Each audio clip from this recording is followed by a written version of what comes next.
இங்கே வா அப்படின்னு மகா பெரியவர் ஒருத்தரை பார்த்து கூப்பிடுறார்.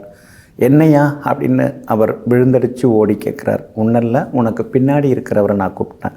அவர் ஓடி வந்து காஞ்சி மகா பெரியவாகிட்ட வந்து, பெரியவா என்னையா கூப்பிட்டீங்க அப்படின்னு பவ்யமாக கை கட்டி வாய் பொத்தி நிற்கிறார். எதுக்காக வந்திருக்கிற? நீ உன் தம்பிக்கிட்ட வாங்கின பணத்தை திருப்பி கொடுத்துட்டு வா, அப்புறமா உன்னை நான் பார்க்குறேன், கிளம்பு முதல்ல அப்படின்னு சொல்கிறார். வந்தவருக்கு அப்படியே கை காலெலாம் விடவிடன்னு நடுங்குது, வேர்த்து கொட்டுது. நான் வந்து என் தம்பியை ஏமாற்றலான்னு நினச்சிக்கிட்டு வாங்கின பணத்தை கொடுக்காமல் இருக்கிறது மகா பெரியவாவுக்கு எப்படி தெரிய வந்தது அப்படின்னு உடனே வந்து ஓடுகிறார். இருக்கிறதெல்லாம் கொஞ்சம் எடுத்து என்ன தேருது அப்படின்னு பார்த்துட்டு அப்படியே உடனடியாக தன்னுடைய தம்பிக்கு கொடுக்க வேண்டிய பணத்தெல்லாம் திருப்பி கொடுத்துட்டு மறுபடியும் காஞ்சி மகா பெரியவாட்ட வந்து அவர் வந்து நிற்கிறார்.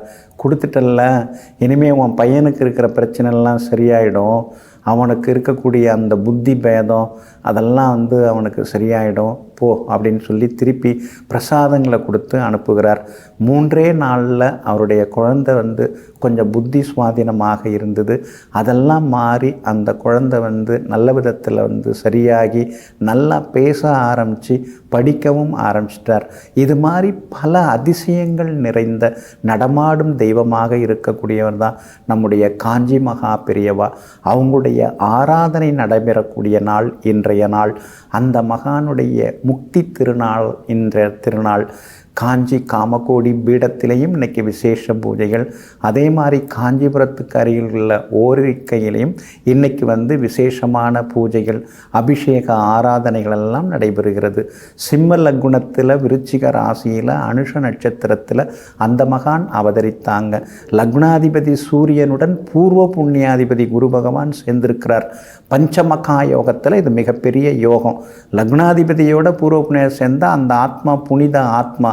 அந்த ஆத்மா வந்து இந்த பூலோகத்தை திருத்தறதுக்காக வந்த ஆத்மா. அவங்களுடைய காலடி பட்டாலும் அவங்களுடைய கண் தீட்சை நயன தீட்சை பட்டாலும் நமக்கெல்லாம் நல்லது நடக்கும். அந்த சூரியன் குருவோட புதன் சேர்ந்து உட்கார்ந்துருக்கிறார். சிம்ம லக்னத்துக்கு 2ஆம் இடத்துக்கும் 11ஆம் இடத்துக்கும் உரியவர் புதன். நாம் வந்து எத்தனையோ பேர் நிறைய நினைப்போம், நிறைய விஷயங்களை சொல்லணும்னு, ஆனால் அந்த பேச்சு திறமை இருக்காது. நிறைய விஷயங்களை கொண்டு போகணும்னு நினைப்போம், அந்த எழுத்து திறமை இருக்காது. பேச்சு திறமை எழுத்து திறமை எல்லாம் அதிகமாக உடையவங்க நம்ம காஞ்சி மகா பெரியவங்க. அவங்களுடைய புனித நூலான தெய்வத்தின் குரல் அந்த புத்தகத்தில் அந்த மகான் சொல்லாத விஷயங்களே கிடையாது. ஜோதிஷத்தை பற்றியெல்லாம் அதில் ஏகப்பட்ட விஷயங்கள்லாம் சொல்லியிருக்காங்க.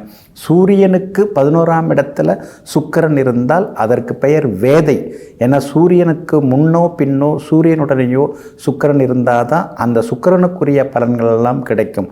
அப்படிப்பட்ட சுக்கிரன் வந்து சூரியனுக்கு 11ல் உட்கார்ந்ததுனால தான் நம்முடைய காஞ்சி மகா பெரியவாவுக்கு எது மேலேயுமே வந்து ஒரு விருப்பம் இல்லாமல் வெறுப்பும் இல்லாமல் நடுநிலையாக இருந்தாங்க. பல விஷயங்களையும் நமக்கு வந்து கொடுத்துருக்குறாங்க. அவங்களுடைய புனிதமான ஜாதகம், அதை நாம் தொட்டு பார்த்தாலே நமக்கு புண்ணியங்கள் கிடைக்கும். அவங்க சொன்ன விஷயங்களை நாம் பின்பற்றணும். படத்தை வைத்து கும்பிடுவது, அவங்க படைத்த சில புத்தகங்களை படிப்பது எல்லாமே நல்லது தான். ஆனால் அவங்க சொல்லியிருக்கிற விஷயங்களை அன்றாட வாழ்க்கையில் நம்முடைய நடைமுறை வாழ்க்கையில் நாம் பின்பற்றினோம்னா நிச்சயமாக காஞ்சி மகா பெரியவாவுடைய அனுகிரகம் நமக்கு கிடைக்கும். இன்றைய அற்புதமான இந்த காஞ்சி மகா பெரியவாவுடைய ஆராதனை முக்தி திருநாளாகிய இன்றைய தினத்திலே அந்த மகான் சொல்லிவிட்டு சென்ற சில வார்த்தைகளையும் அறிவுரைகளையும் நாம் ஏற்று வாழ்வோம். அனைத்து யோகங்களையும் பெறுவோம். நெஞ்சிற்கினியவர்களே, சோமவாரமாகிய இன்றைய நாள் எல்லாம் வல்ல ஈசனின் திருவருளும் காஞ்சி மகா பெரியவாளின் அனுகிரகமும் முழுமையாக உங்களுக்கு கிடைக்கட்டும். மீண்டும் நாளை காலை சந்திப்போம்.